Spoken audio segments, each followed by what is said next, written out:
Olá, pessoal, tudo bem? Neste vídeo, vamos calcular a matriz jacobiana. E para refrescar um pouco a memória, temos aqui essa transformação não linear. E mostramos que se você aproximar em um ponto específico enquanto a transformação acontece, vai parecer algo linear. Também foi estabelecido que você pode descobrir com que essa transformação linear se parece caso pegue as derivadas parciais da função que foi dada e as transforme em uma matriz. E neste caso, a nossa função vai ser essa que eu escrevi em cima. E o que vamos fazer aqui é calcular todas essas derivadas parciais. Porém, primeiro eu vou reescrever essa função para deixar ela posicionada em um lugar que vamos conseguir enxergar melhor. O primeiro componente é x mais o seno de y, e o segundo é y mais seno de x. O que eu vou fazer aqui é calcular todas essas derivadas parciais para mostrar com o que esse tipo de coisa se parece. E, pois bem, para o primeiro componente na esquerda superior, vamos pegar a derivada parcial em relação a x do primeiro componente. Olhamos o primeiro componente, então a derivada parcial em relação a x é 1, já que aqui temos 1 vezes x mais algo que tem nada a ver com x. Depois, pegamos a derivada parcial do segundo componente em relação a x. E esse y parece uma constante, então nada acontece. E a derivada do seno de x se torna o cosseno de x. Em cima, vamos pegar a derivada parcial em relação a y do primeiro componente. A derivada parcial de x em relação a y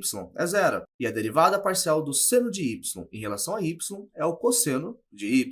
Finalmente, a derivada parcial do segundo componente em relação a y parece 1, já que é 1 vezes y mais alguma constante. E isso aqui é o jacobiano geral como função de x e y.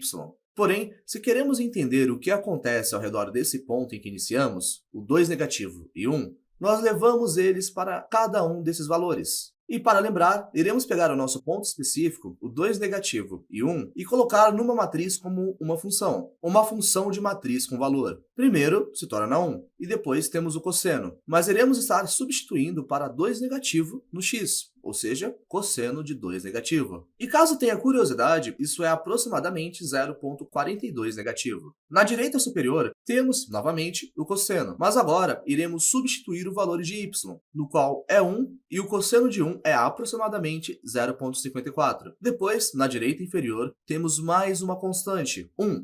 E é isso. Isso é uma matriz cheia de números. E só para testar tudo isso, podemos ver aqui a transformação linear que isso deve ser. E veja como o primeiro vetor base, a coisa que ele se tornou, que é um fator aqui, tem esse componente para a direita, que é do mesmo tamanho do vetor que iniciou. E também tem esse componente para baixo, onde se consegue notar que é 0,42 negativo. E depois, essa segunda coluna está nos dizendo o que aconteceu com o fator de segunda base, aquele que parece com isso. E, novamente, o componente y é praticamente do mesmo tamanho que iniciou, 1. E daí, o componente da direita é aproximadamente metade disso, e conseguimos ver isso no gráfico. Porém, isso é algo que você deve calcular. E tudo isso é bem direto. Você pega todas as possíveis derivadas parciais, organiza elas numa grade como essa, e temos isso. E é isso, pessoal. Espero que tenham aprendido, e até a próxima!